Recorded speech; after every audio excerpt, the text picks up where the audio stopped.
Samantala, nahirapan po ilang commuter na makasakay ng jeep nitong umaga o kahapon po yan kasabay ng pag-arangkada ng nationwide tigil pasada ng grupong Piston lalo't aabot sa 70,000 na mga jeepney driver ang lumahok dito sa iba't ibang lugar. Nakatakda rin magmarsya ngayong pong araw ang grupo papuntang Malacanang para idulog ang sitwasyon ng kanilang sektor pati ang panawagang tanggalin ang mga buwis na pinapataw sa langis. Narito ang aking report. Presyo ng langis! Ibaba! Ibaba! I-roll back! Sa Welcome Rotonda sa Quezon City, nagsimulang maikling programa ng Transport Group na Piston kasabay ng ikarasan nilang tigil pasada dahil sa patuloy na pagsirit ng presyo ng produktong petrolyo.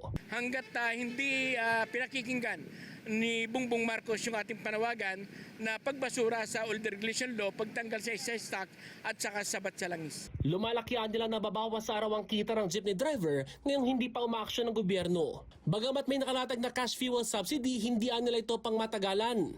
Tanong tuloy ng militanteng grupong Bayan, kailan gagamitin ng Pangulo ang emergency powers nito sa pagtapyas o pagsuspindi sa mga pinapataw na buwis sa langis para ibsan ang pasanin ng PUV drivers at motorista. Pero anong petsa na?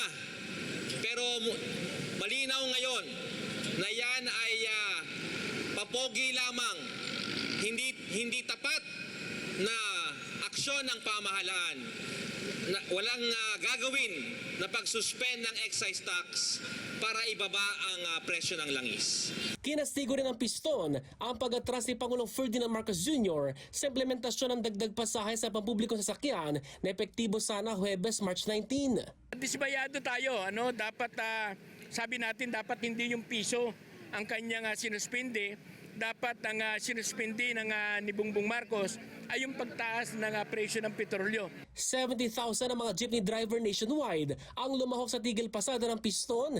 10,000 sa mga ito ay dito sa Metro Manila. Kaya't hirap ang ilang commuter na makasakay lalo't natapat ito sa morning rush hour. Puno po. Puno. Ngayon lang naman po nangyari yan, hindi naman po ganyan tumatagal. Sa kabila nito, piniling bumiyahe ng ilang jeepney driver pero minadong hirap kumita. Kung magtatambay sa bahay, wala rin eh. Maubos lang yung ipon.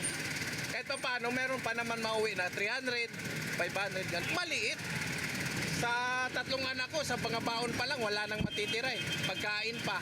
May ilang government agencies gaya ng Office of the Vice President at Department of Transportation ang nag-deploy ng bus para sa libreng sakay.